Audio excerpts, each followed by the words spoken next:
up to it and said, well, I wonder if it's unlocked. Testing. And it I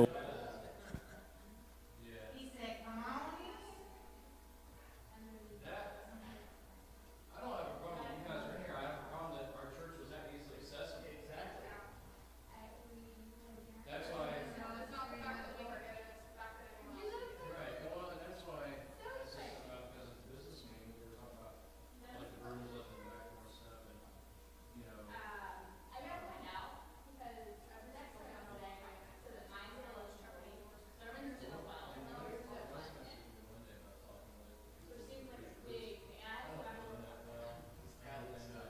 Like, you know, it's like people listen that should be listening. I'm like, oh, you gotta be very check. Somebody could be visiting or something or whatever. They get sticky fingers and they'd be walking around here checking church. And just because it's a small town doesn't mean somebody's not going to know. You'll laugh at me too. You'll laugh at me too. Yes. Okay. We have 5 minutes, so we're good. I don't remember where we left off on the last one. We only got to the first part of it, I think.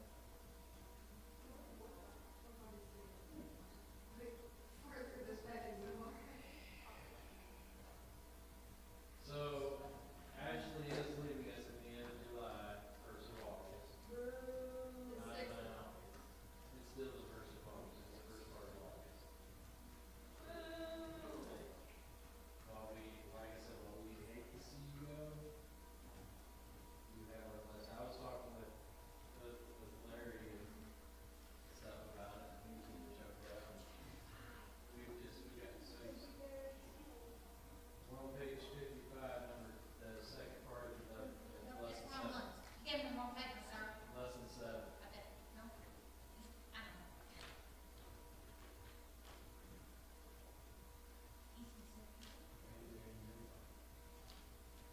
So did you go for it?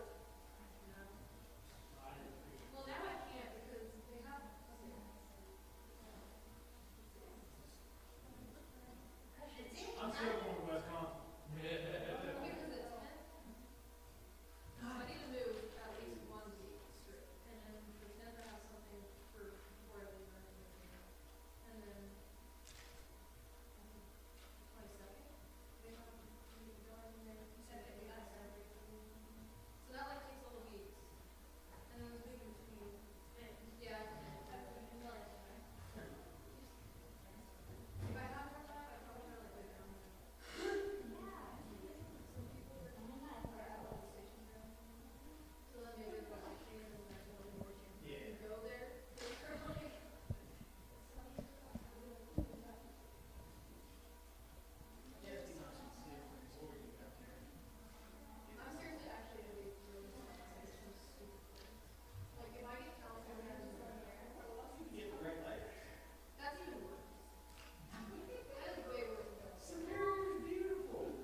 I just turned it down too.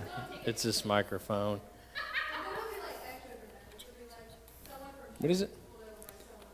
sure. Thank you. My hand's fat. It doesn't fit in there. Thank you.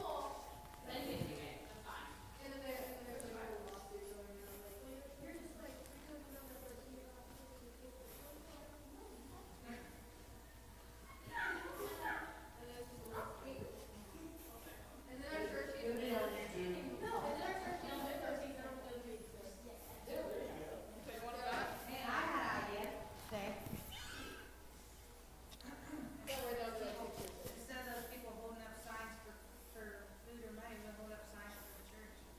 That'd actually be really. Hey, that's all right. They would fight you for that spot. Don't need money, don't need food, just need you to show up at our church. Yeah, don't need money, don't Tired of need people begging you gas. So now we're begging you to come to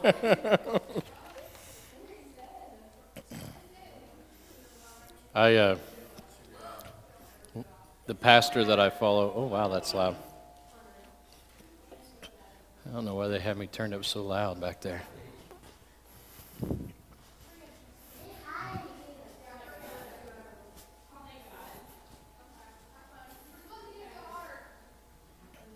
There we go, testing.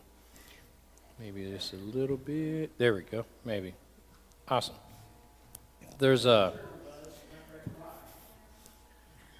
pastor that I follow on YouTube. He made a comment. His wife got him to go on a cruise one time. He goes, you notice I said one time. And he said, the waves were coming up real big. And he goes, we didn't have the money to have one of those fancy rooms with the decks. He goes, thank God. 'Cause we had went and had a little porthole. He goes, you look out and that wave was just, you couldn't see nothing but water. It's this, yeah, it's this microphone. And he'll just have to stay up here and not participate tonight, I guess. He said, all of a sudden the captain comes over the loudspeaker and says, you know, with the weather and this, we're going to do everything we can to keep you as safe as we can tonight. He said, I have seen the Titanic and I have seen and heard about all the other cruise ships. I will never go on another cruise as long as I live. And like I said, I'll agree with everybody else. There was enough room on that door for Jack, and there wasn't any reason for Rose to be as stingy as she was. I'm just saying. So, and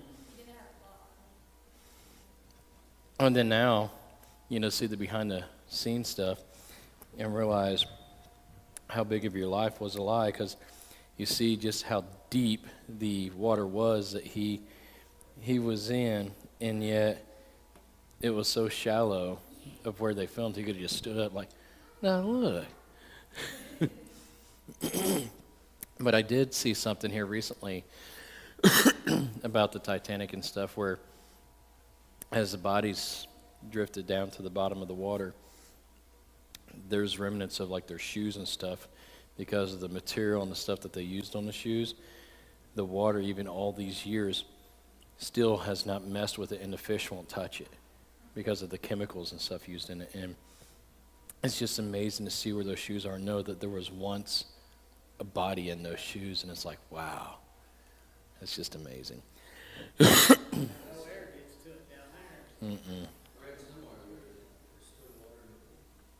Yeah. That, I mean, if nothing else, they at least got water in the pool.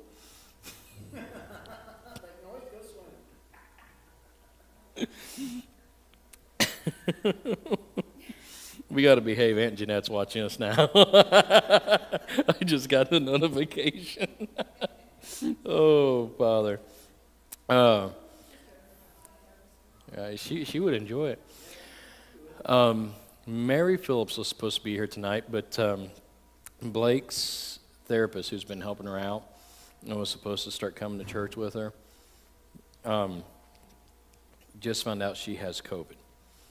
And so Mary called me and said, what do I do? Do I come? Do I stay home? Do I do whatever? And I'm like, well, you know how you feel. But if you want to be cautious and all that, go ahead and stay home. Come see us Sunday. I don't want anything.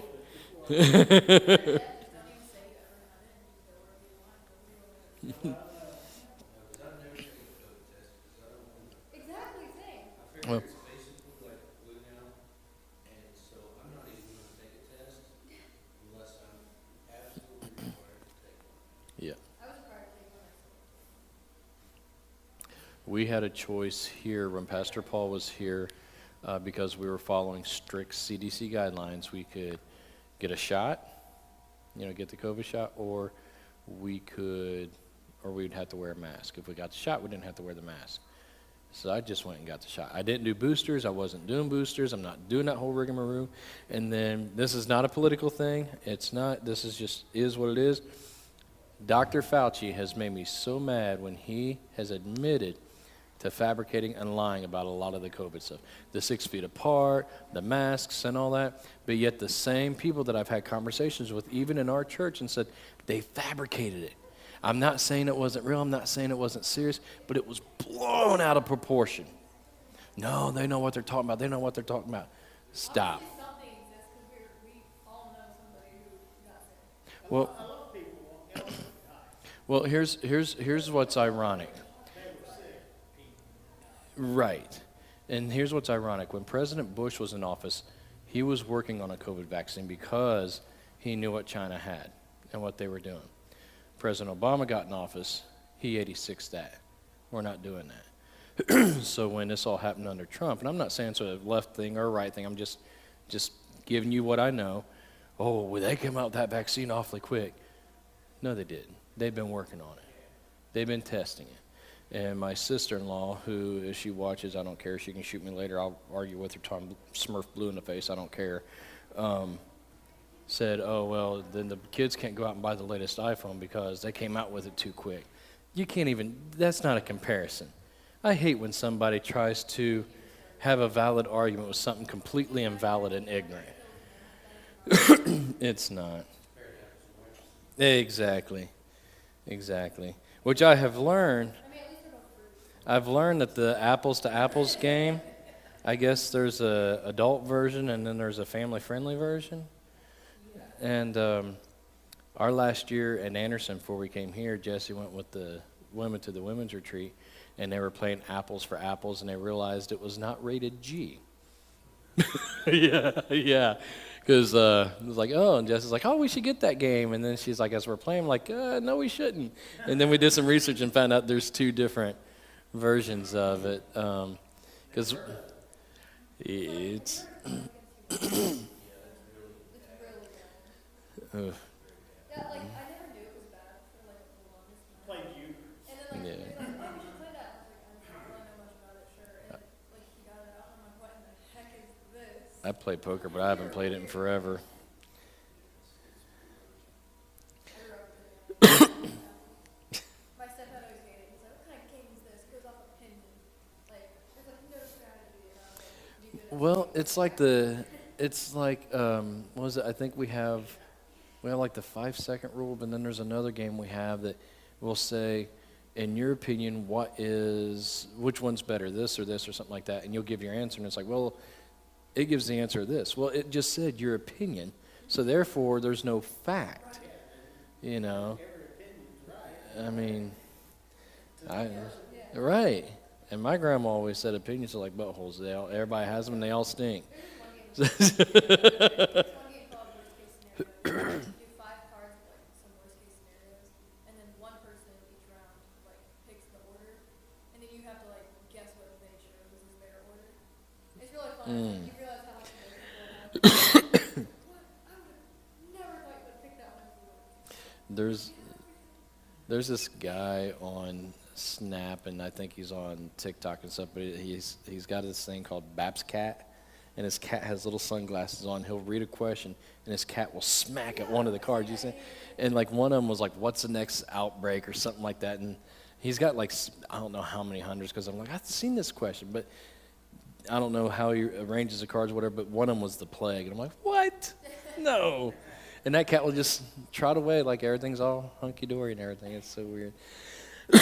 All right, so keep Uncle David in prayer, or actually keep everybody else in prayer. He's going to be traveling.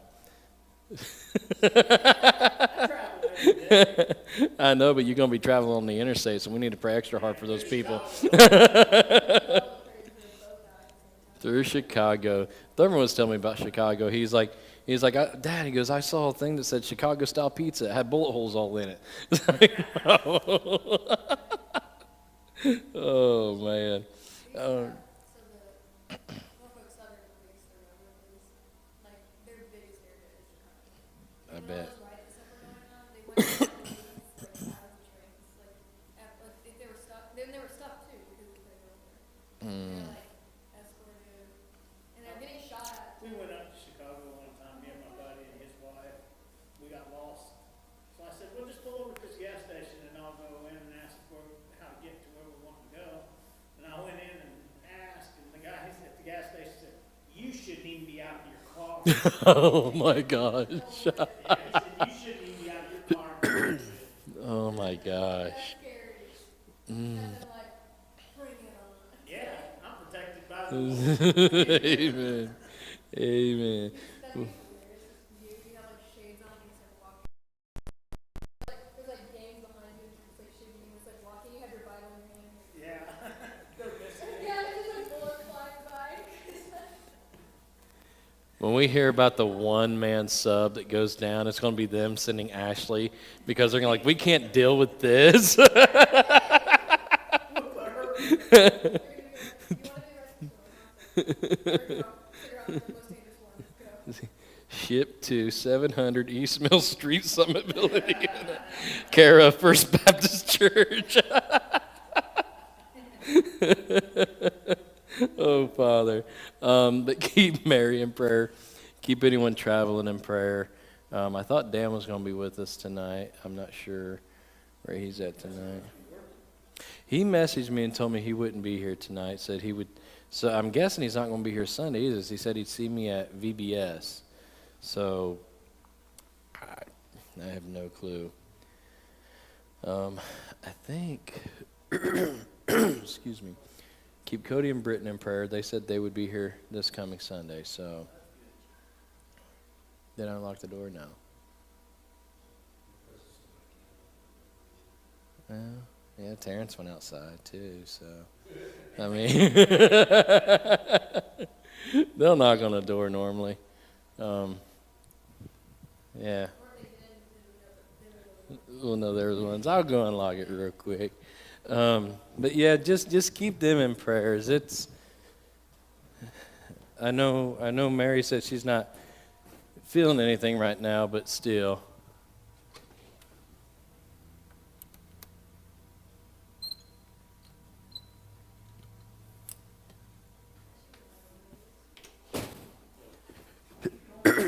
All right. The door is now actually unlocked. Okay. Lesson 2 of this one says earthly wisdom prompts selfish concern. It's page 55. There you go. Hey, we unlocked the door in time. What's up? Hey, if it wasn't for Christy, you wouldn't have had a door unlocked.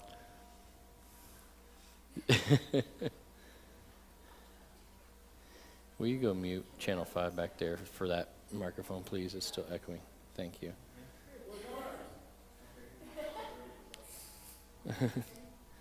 Cherry Pepsi Zero, yeah. I can normally find them at Casey's or Circle K.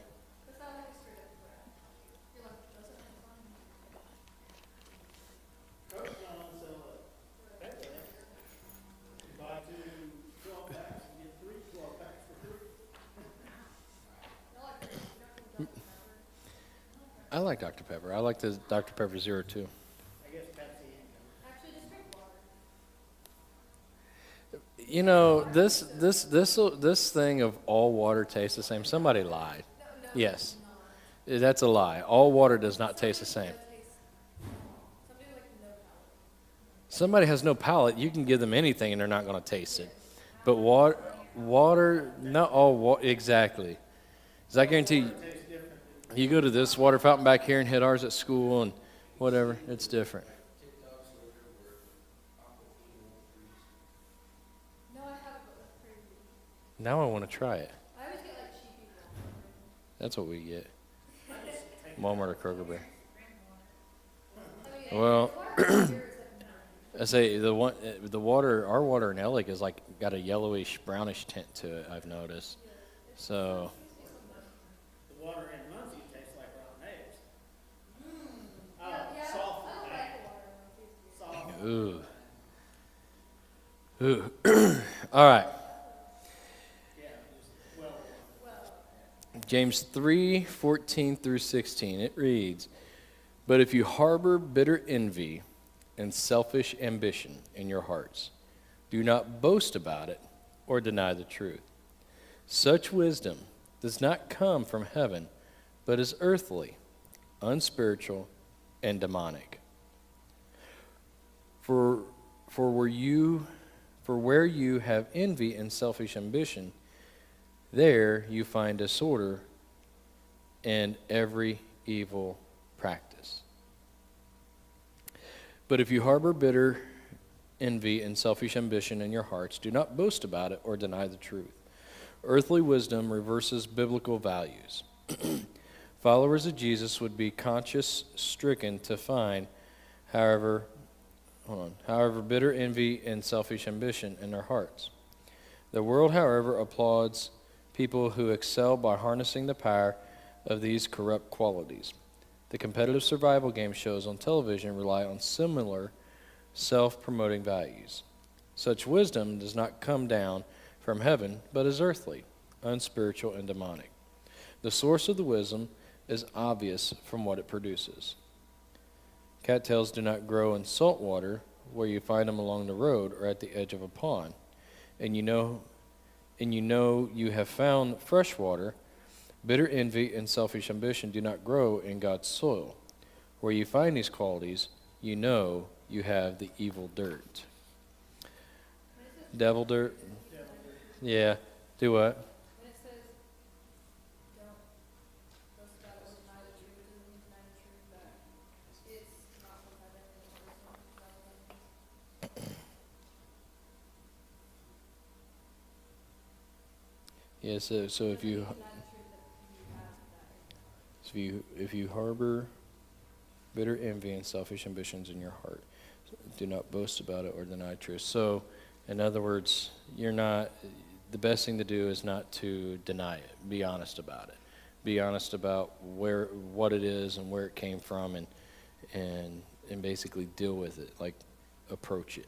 Okay, yeah, because that would basically be exactly like admitting that it's not okay. Right. Disorder is a delight to the devil. War must be one of his greatest delights. For in war, every evil practice is perpetuated in ensuing chaos. Church fights and family feuds are also products of earthly wisdom. I think it's funny that it says that down at the end. That's really ironic. I'm not going to lie to you. That last sentence, church fights and family feuds are also products of earthly wisdom. I don't think he muted our channel.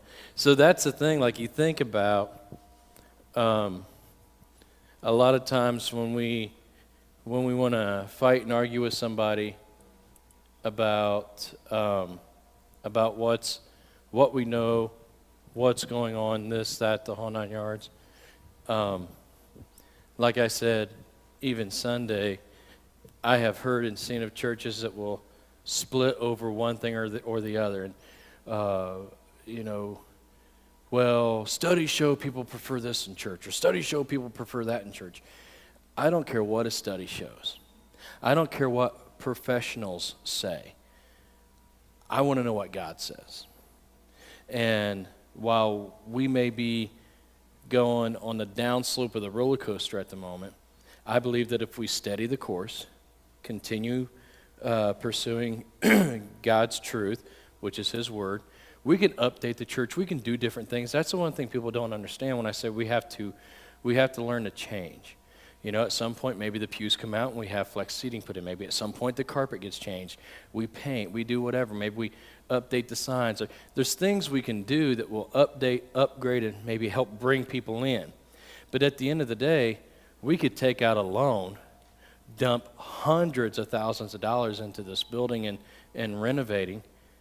But if we're not doing anything to bring people in, it doesn't matter how we renovate. No. You know, you can... yeah, exactly. You can put a fresh coat of paint on a car and slap even some good tires. It doesn't work. Yeah, so it's just, and the same thing with families. And I know we've talked about it in labs, and I think we've talked about it in Bible study. I know we've talked about it on Sunday mornings. I absolutely hate when someone writes a book or sits down with a couple, they've never been married, they don't have children, or they've been divorced 20 times, and they're going to tell you how to live a good life. Now, here's the thing. You may have been divorced, and it could have been somebody was just a jerk and did this and did that, and you did everything you could. That's great. And now you're with somebody, and you both are doing what it takes to make it work. That's awesome. But when you have somebody, especially that has never been in a relationship, a committed marital relationship, and has never had children, you cannot tell me what makes a marriage work. You cannot tell me how to parent my children. I ain't had none of it. That's something that really does bother me. It's like you or these people that this is what your church needs. You don't know what my church needs. You're not around from this area. You don't know what it's going to take. Yeah, I have looked so hard online to see other pastors that are in a small community like ours with a small church. How did you grow? What did you do? You know, how did God use you? What are some tools God gave you? Because when you have a town that's similar to yours, it's not going to be 100% the same, but you can follow that diagram and you can see some things happen. But if you all of a sudden you plant this church and it's and I'm going to, like one of these churches that was already big, but hey, we're going to go plant one over here, or we're going to go do this. Everybody's going to flock to it. But when you have a church that's been around over 100 years and it's had its ups and downs, it's hard to get people in the door. But everybody's got their own idea. Okay, first question says, why is disorder such a concern in verse 16? Why is disorder such a concern in verse 16? So it says, yes.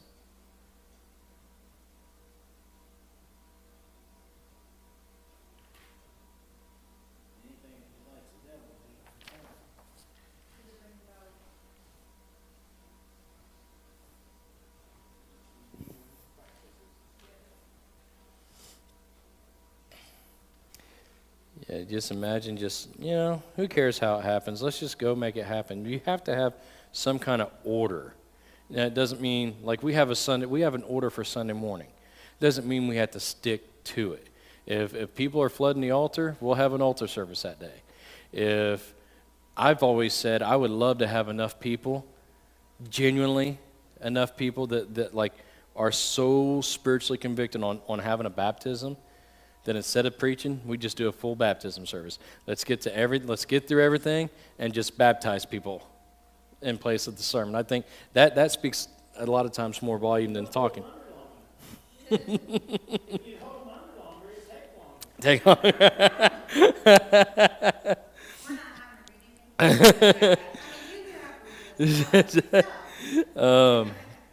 We my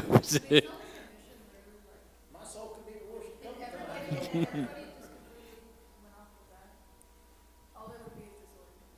Yeah.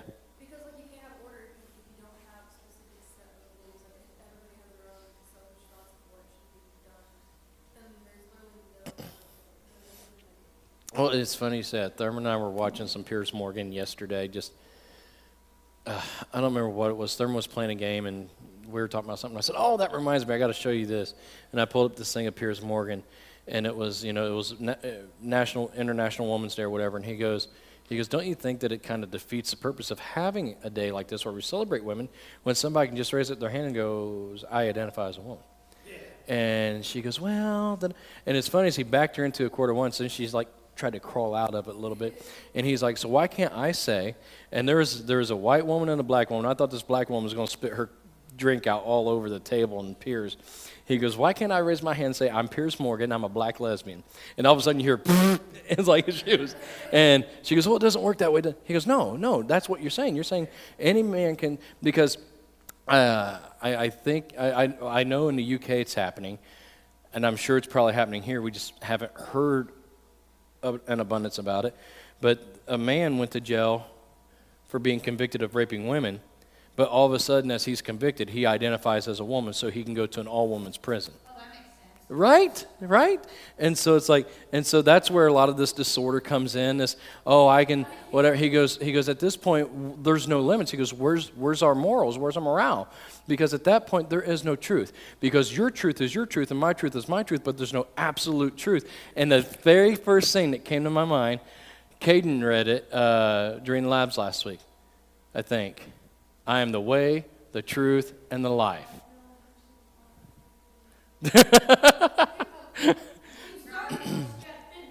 Where he crammed from. So many, many years ago. Oh, Father. Oh, man. Hey, they love that song in gym, man. They'll dance to it. Cotton Eye Joe. I've seen him dance to it going to the bass string kickball.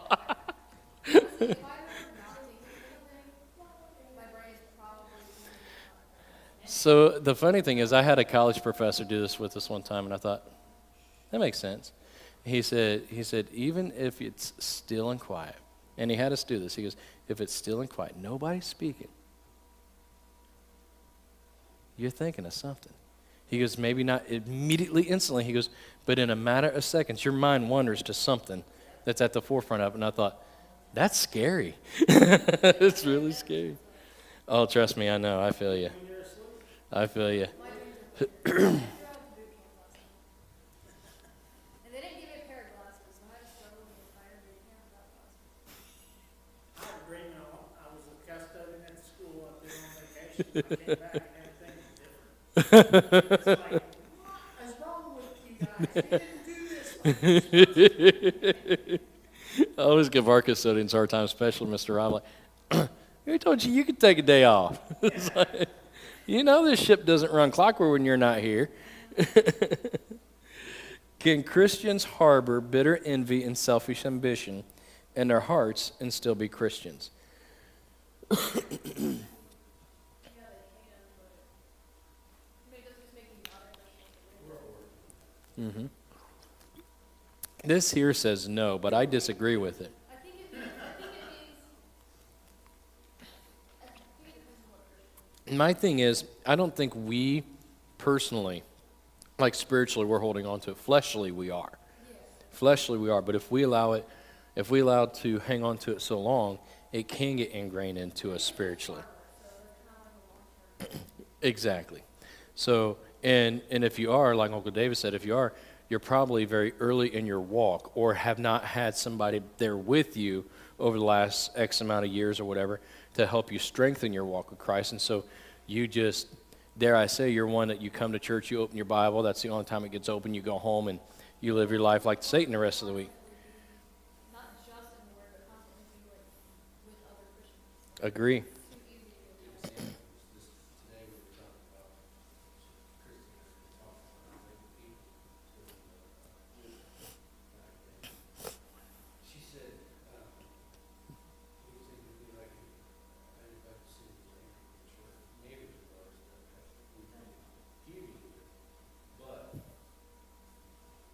You got to love thy neighbor, that's right. so we're trying to be better. Yeah. So But will they be better? well, that's up to them. But you know, but we were, that came up. Yeah. We're working on it. Who's that? Do what?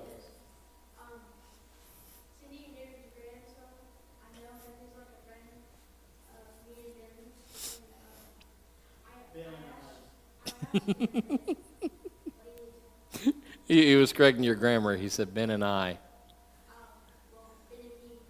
That's close enough.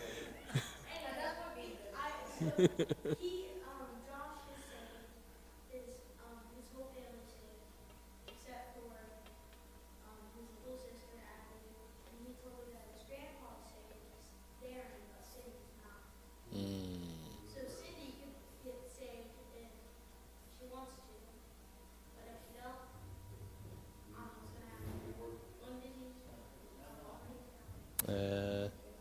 Somebody sum up the door. It's Becca. You okay? Just walking normal.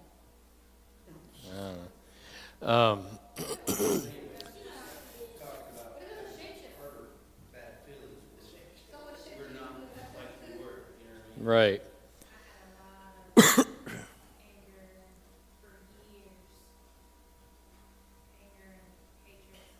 A lot of it. I don't have that anymore. Walk, please. Walk softly, carry a big stick. I don't have that. Teddy Roosevelt. Yeah, that's, I tell you. It is crazy how it, now that I think about it, it's like really hard to like. I try to forget or give all my, I mean, I'm 46 since I was 5 years old. When Dad got shot, I had a lot. Yeah. And then when he passed when I was 12, it made it worse. well, I'm sure. It's hard to be angry when you really know like why things happen. Like it's safe. Let's do it. Alcohol, yep, same, alcohol. Yeah. It's like a different kind of anger. It's like when I'm angry at Satan, it's like it's not the same. I played a lot of euchre with him after he learned. He can play euchre just as good as anybody that can see cards. He can read real cards. He's a good card player. Waiting for it. Told What are you looking for? I don't remember you walking in here. yeah, he got I said somebody's pops up here, but I don't know whose that is. Okay. I don't remember you walking in here. See, that's I Still play guitar and sing too. I deal with a lot of the anger here recently, and I've been giving it to God. And it's like Sunday was very tough thinking about.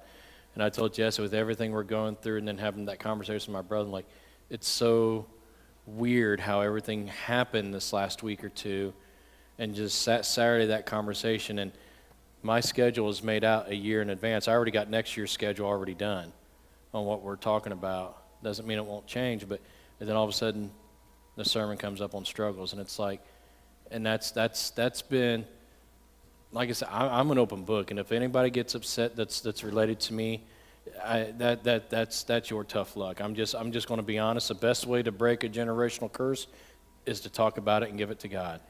Drugs and alcohol have battled and defeated my family, and I am determined that the buck stops here. We're done with it. It's not happening. It's not happening. We're done. When I got a brother sitting in jail that allowed alcohol to be the root cause of why he is where he is, and his wife is now dead, and his kids don't hardly talk to him, and people say, well, you got to understand he's got a problem. I understand he's got a problem, but Satan pounces on that. And if he would have, we're talking about, it says, bitter envy and selfish ambitions. My brother's selfishness has got him where he's at, because nobody was going to tell him that he couldn't drink. Nobody was going to tell him that men don't cry, men don't do this. Men, like, you know what, dude? I'll stand up here in front of God and everybody and cry. I've done it before. I don't care. I don't care. It takes a bigger man to show your emotions than it does to harbor them in. I deal in battle with depression enough, man. I ain't holding anything in. And during an altar call, I've done it before. I'll do it again. If I need to go to the altar, I'll go. I don't care. If somebody's got something to think, they need to be up there too. It just is what it is. That's. Well, I didn't want to, sorry. No, you're good. It actually goes into our third question. I didn't want us to lead up, like that. That's why, 'cause we were drinking beer. If it was in the house, it would drink. And something just said, you know what, it's not good. We don't want our kids to remember us by that.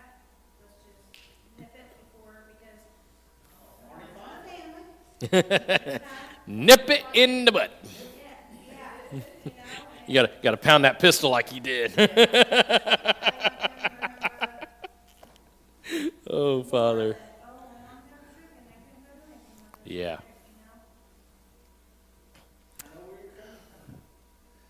Yeah.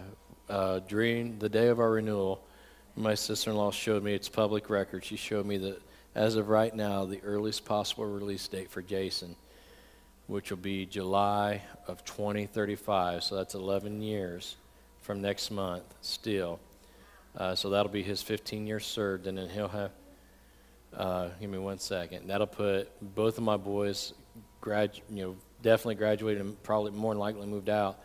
11 years, Becca will be, yeah, I mean, all my kids will be of age, all of them. He has grandkids. Jason has 3 grandkids that will be teenagers by the time he gets out. Over one incident.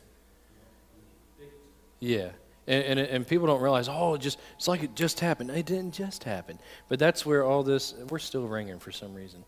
I don't know if it's the pulpit or what it is. But the next question says, why is it so hard for people to let go of bitter envy or to, I don't even know what that word is.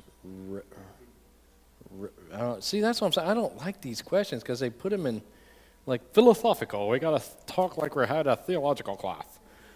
Yeah, repudiate, whatever that means. Selfish ambitions. This is where I need Jesse up here. To answer your question, my brother struggled with alcohol for years. And when our dad died, he used that as an excuse for a reason to drink more. I don't care what anyone says, that's exactly what it was. It was an excuse. And he finally admitted to me Saturday on the phone, he goes, I was an alcoholic, I had an alcohol problem. And the thing that meant the most to me out of that entire conversation Saturday, about 20 minutes, was that, and I got back into reading my Bible. I said, good, don't stop. They do, yeah, they do. Now, the one thing that I don't like that they allow, because somebody in our family did this, I won't put names since we're streaming. You know who I'm talking about. You more than likely know who I'm talking about. They went through the ministry program and got ordained, and so that shaves some time off. Yeah. The other one. Time off, Yeah, and it makes it look good on them. And so you give pastors a bad name, I'm sorry, because you get out and you go right back deliberately doing what you were doing. You had no remorse, no anything. So you make us that are trying, you make what we do look bad. And that's not cool. That's not cool at all. And it's not even what we do. It's you're making God look bad. You're making Jesus look bad. You're making His Word look bad. And that's just not cool.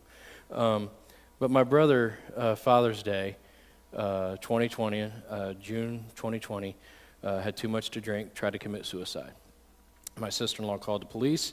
I do blame IMPD a majority for what happened, because when they came and confiscated the gun that he had, they were supposed to do a complete sweep of the house and confiscate any firearms that were there. They did not do that. They didn't. They took him to a psych ward, had him there for 3 days, and decided he was okay to go home.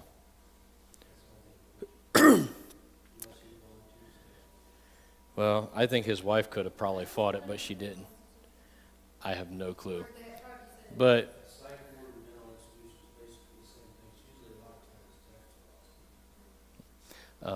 but then between July 4th and his birthday, I was getting ready to go out and go golfing with Art, Andrew, and Art's brother-in-law.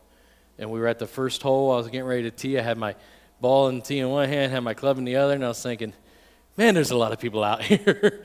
And I'm going to look like an idiot because I can maybe hit it from me to that wall back there, and then I'm good. And I said I can get to do one of two things. I can get to go way up in the air like as tall as this ceiling, or I can get it to roll really far on the ground, but I can't get it to do both. I don't know why. And my phone rings, and it was my mom, and I thought, I don't want to answer this. I never wanted to answer when she called. I normally handed it to Jesse. I'm in the bathroom. She goes, no, you're not. I was like, I am now. So I'll go right to the bathroom. Because trust me, that will tear up your stomach. But I answered it, and she was crying.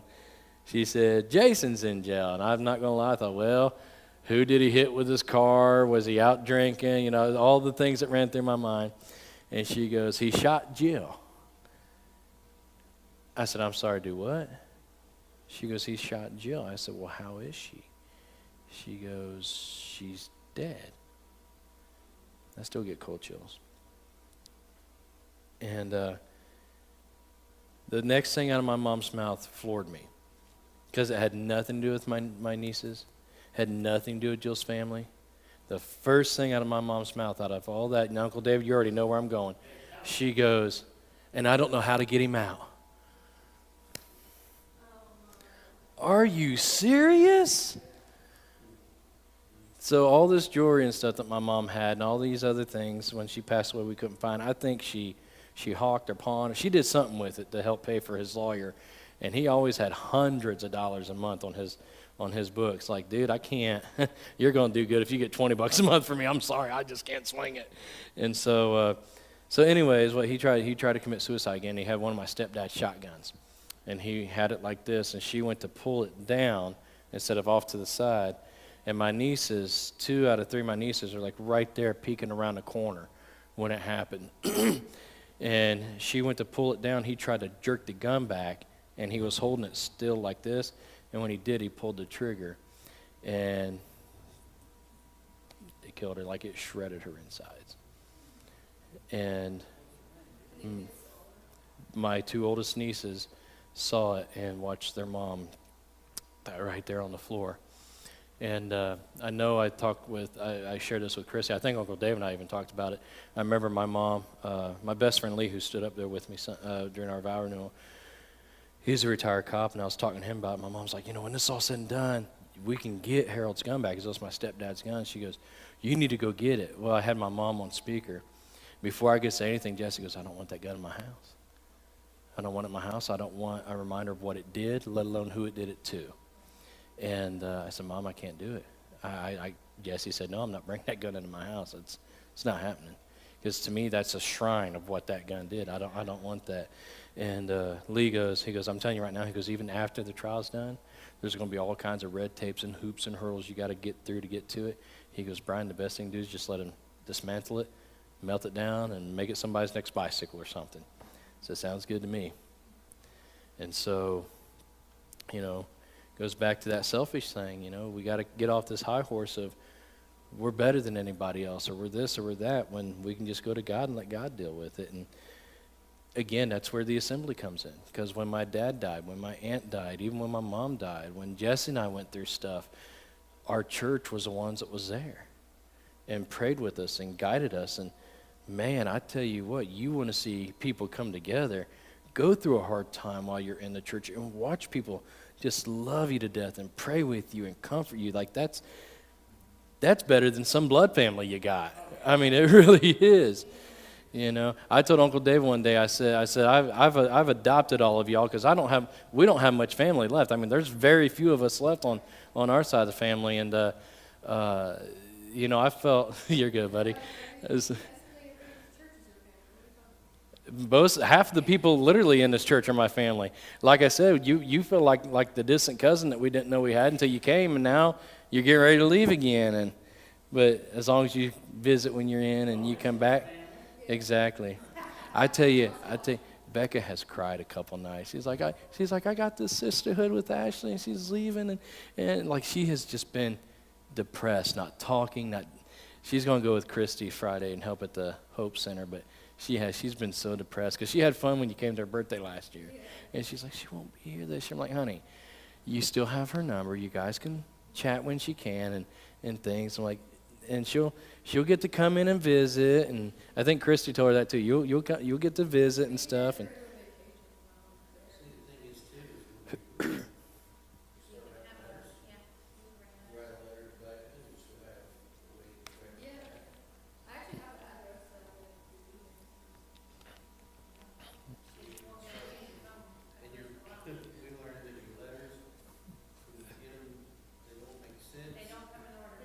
So you're talking about this, and then you get another letter that's talking about something that happened before.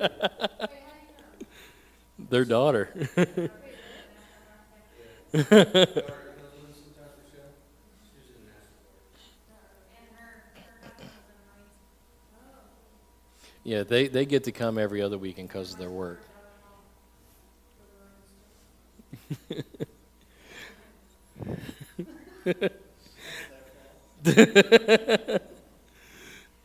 All right, section 3. What's up, buddy?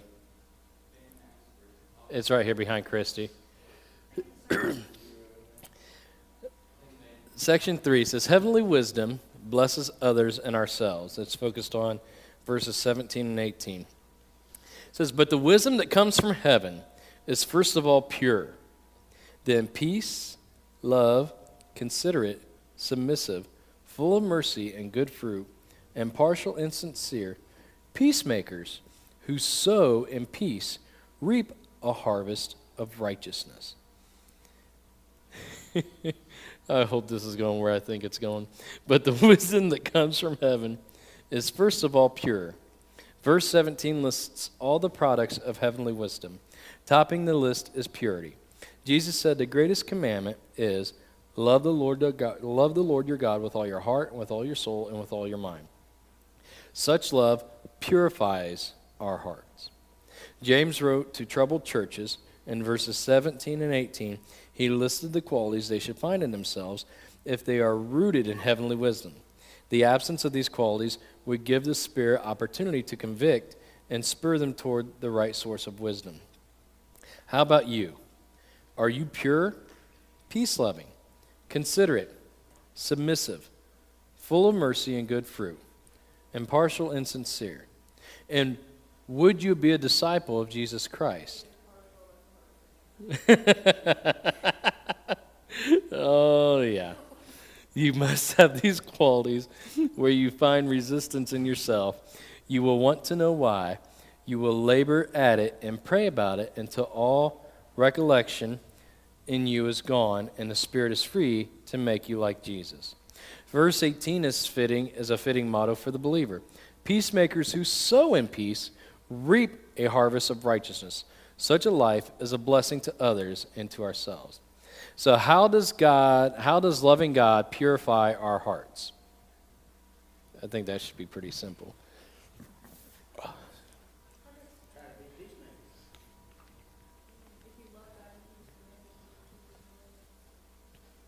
You summed up what it has here. It says if we love God completely, we won't have the time or inclination for what is impure. We will want to get rid of anything offensive to Him that might already be in us.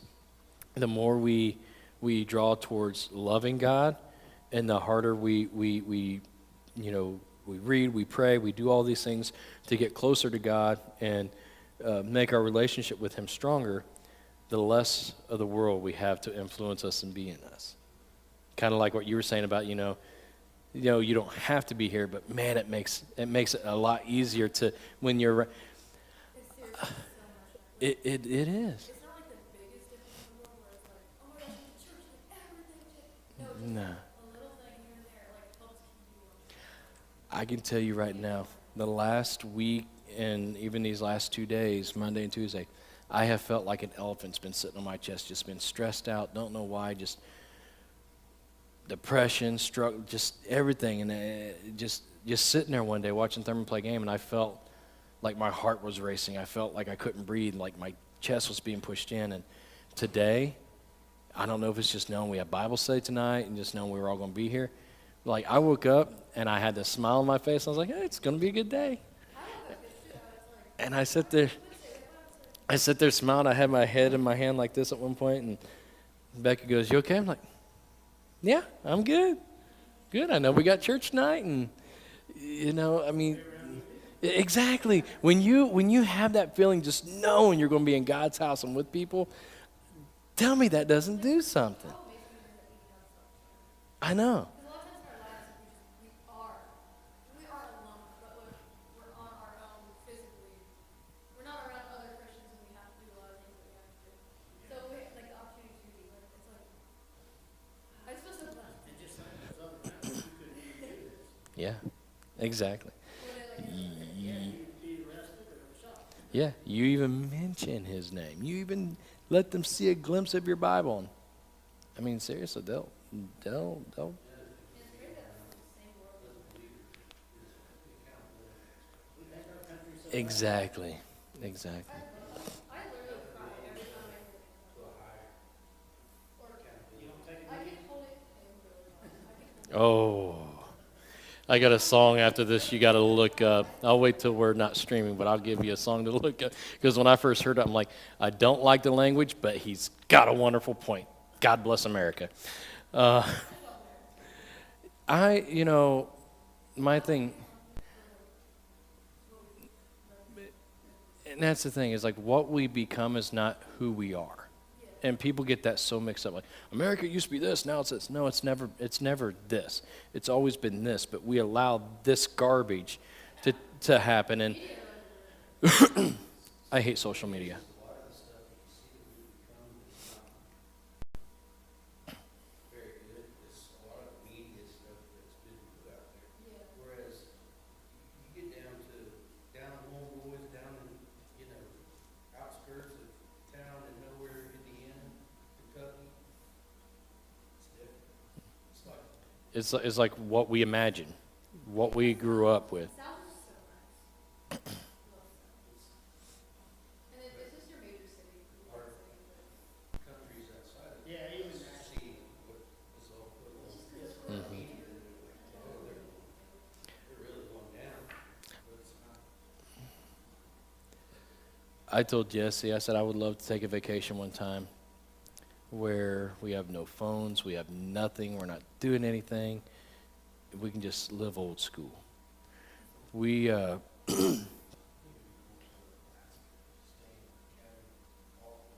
mean, if I live in the States, I I have to go to Canada. Yeah, they're not very far. Miles You can away. spit on Russia over there. yeah.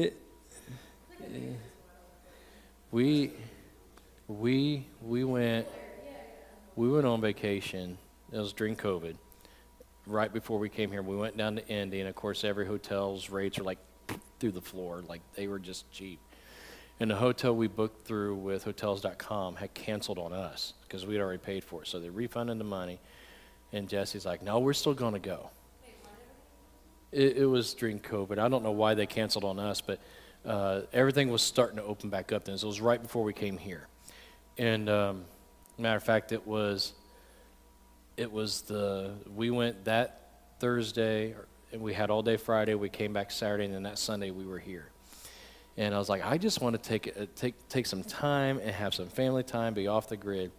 And I was just getting my foot in the door with insurance and all this. And I put this big thing on Facebook, hey, we're going to be down at the pool. I'm not going to have my phone, the whole 9 yards. We got back up to our room. I am not even joking with you. I had 9+ missed calls. I had over 9 voicemails. I had all these text messages, and I'm like, why?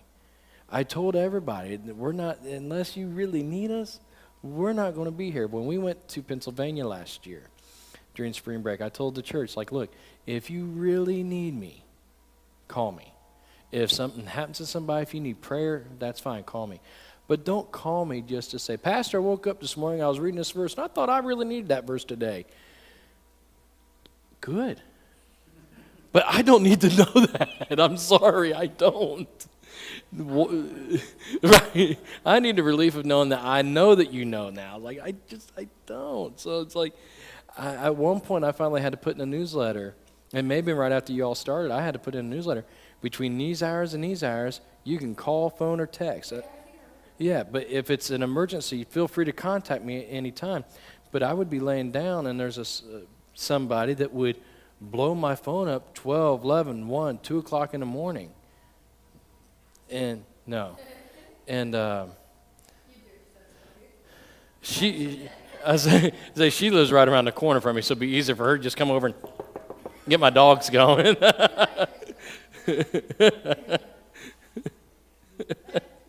Oh, Father. Which of the qualities of verse 17 do you find yourself in? So it gives First of all, pure, then peace, then peace-loving, Where is it? considerate, submissive, full of mercy and good fruit, impartial and sincere. So which one of those qualities do you find yourself? Oh. Can we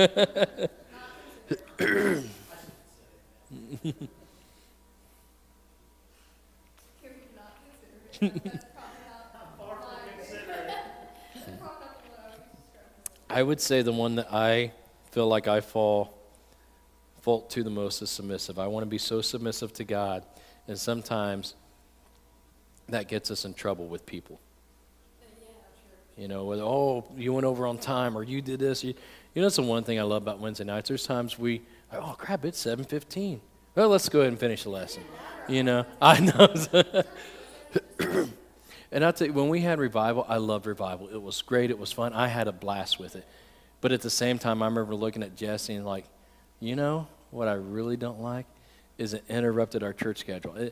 And I don't mean that in a bad way, but I love our intimate time like this together as well. I love that. I got so... Labs is fun. It is so awesome. When I preached in Anderson, this is how I did it. I would be down here. I wasn't up there. You know how long it took me to get comfortable up there? And so the one time that I preached down here, like a month or two ago, I felt at home. I felt more comfortable. It felt good. We just couldn't see y'all. We could see All right, here we go. It should. I don't understand why we keep preaching about what, like, the entire Bible is just, what is revival? Dude, why not have an actual revival? Instead of talking about it. I was like, But that's the conviction God gave everybody. Because here's what's funny. None of us talked to each other about what we're preaching about. None of us knew what we were preaching about. We were supposed to meet here on a Saturday, and no one showed up. And so I remember talking to everybody individually. Do you know what? Is your sermon ready? Do you know what God gave you? Like, yes, I do. It's like, all right, great. Talk to the next person. You know what God gave you? Yep. All right, cool. And then that Saturday when Jack was here to do our vows, I was like, do you know what God's got you going for the message? He goes, yeah, I do. And then Monday, I think Cork told me, he goes, I'm preaching on revival. I'm like, I know you are. He goes, no, I'm preaching about revival. I'm like, okay. And then Pastor Bob comes up to me that night, Tuesday night, and he goes, well, I got my sermon all ready. I said, you do? What are you preaching about? He goes, well, Cork stole a little bit of my thunder, but mine goes hand in hand with his. And I was like, oh, okay. And then Pastor Kyle told me, he goes, same thing. He goes, and I was like, man, but you know what, here's the thing. We have a lot of new people that don't know what revival is, though. And so at the same time, I would love to have. so you did get some of them? I want to know that somebody did, because I was Exactly. I tell you what I would love to do next year, if possible. I'd love to have an outdoor tent revival. I would love to.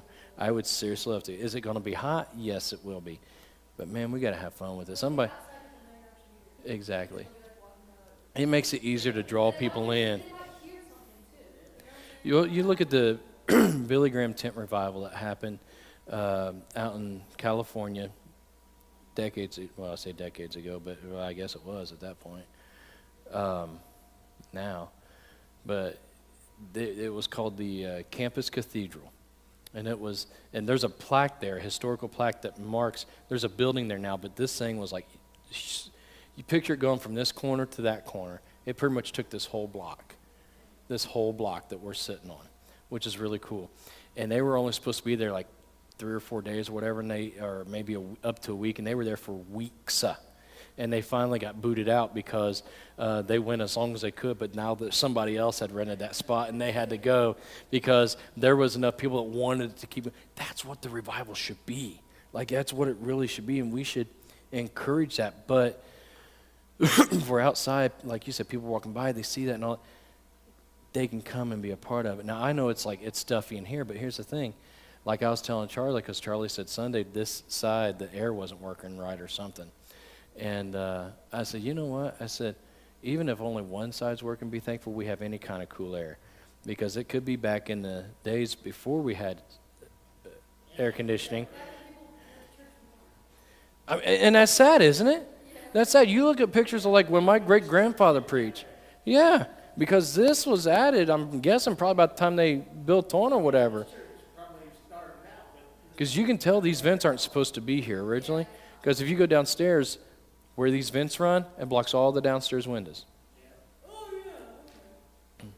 Now that we're bored, Ashley, all right, let's move on. Which of these qualities are missing in your life? I don't know if I'm going to miss you too much now or not, Ashley.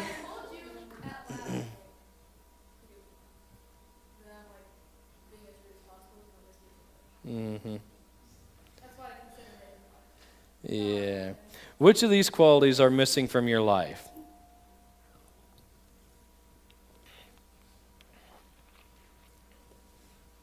Can I be honest? Full of mercy is one of my things that I struggle with, because there's sometimes I look at people and look at I'm serious, and look at the situation or what they've done or whatever, and the last thing on my mind or in my heart is mercy. And then I have to have that come to Jesus moment, like, you know what? He had it with us. I have to have it with them. There's no option. You know, oh, they don't deserve grace. They don't deserve forgiveness. They don't deserve love. Neither did you, but you got it anyways. So they deserve it.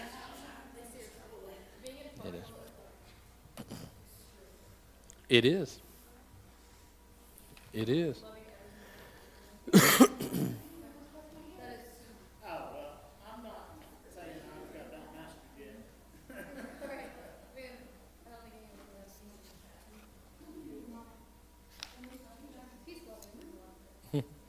All right, last question, and we'll close in prayer, because the rest of it's life application and stuff that you can do on your own. It says, what will you do about those missing qualities? And I think it's just, like we said, it's working on it, praying about it, getting more in touch with and in tune with God, and saying, this is it. Like I said, that our greatest weakness is His greatest strength, and whatever our weakness is, God, help me to strengthen it. And, you know, Dan and I had this conversation before. He goes, I don't like when people say don't pray for patience. I said, but I get what they're saying. Or don't pray for this or don't pray for that, because we pray for it, and then God gives us the ability to learn patience. But like me, I had to learn how to say, God, I need help with patience. Can you give me something small to work with here? Can you give me something small to work with there? And then over time, as you learn, you can ask, you know, eventually you can just say, God, I think I'm there. I need help with patience. And then at some point you learn to be patient.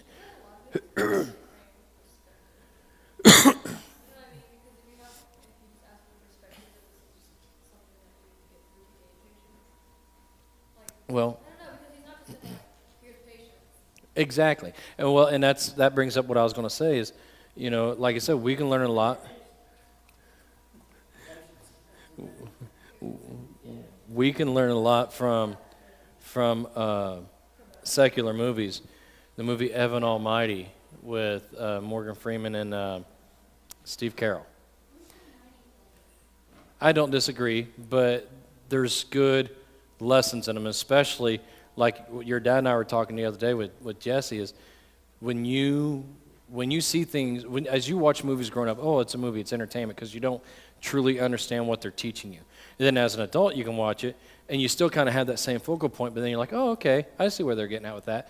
But then when you're saved and you're part of God's army, you see it from a completely different perspective. You really do. Like the same movies or same shows you've watched over and over and over, you watch and you're like, oh my gosh, I never realized that, because you're looking through eyes of faith. And so the woman that was playing Evan's wife in Evan Almighty, he's building the ark and all this. She goes down to eat, and here's Morgan Freeman as God coming to serve her some food, and he's talking to her, and at some point he goes, you know, when somebody asks God for patience, does He give them patience, or does He give them a situation to learn patience? If they ask for faith, does He give them faith or a situation to learn faith? And so on and so forth. He doesn't just say, here it is on a silver platter, congratulations. He gives you the ability to learn it and grow in it and strengthen it. He does. But He's not just going to say, here you go, here you go, here you go.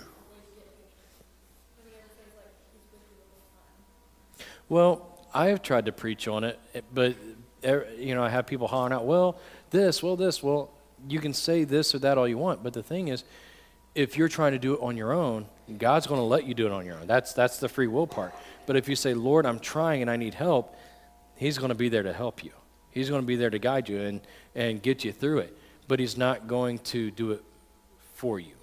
But I mean, like, with patience, also, so you just, like, work on that at the same time. I got a lot of love for people, but I have very little patience. I'll be the first to tell you. I have a lot of love, but very little patience for people.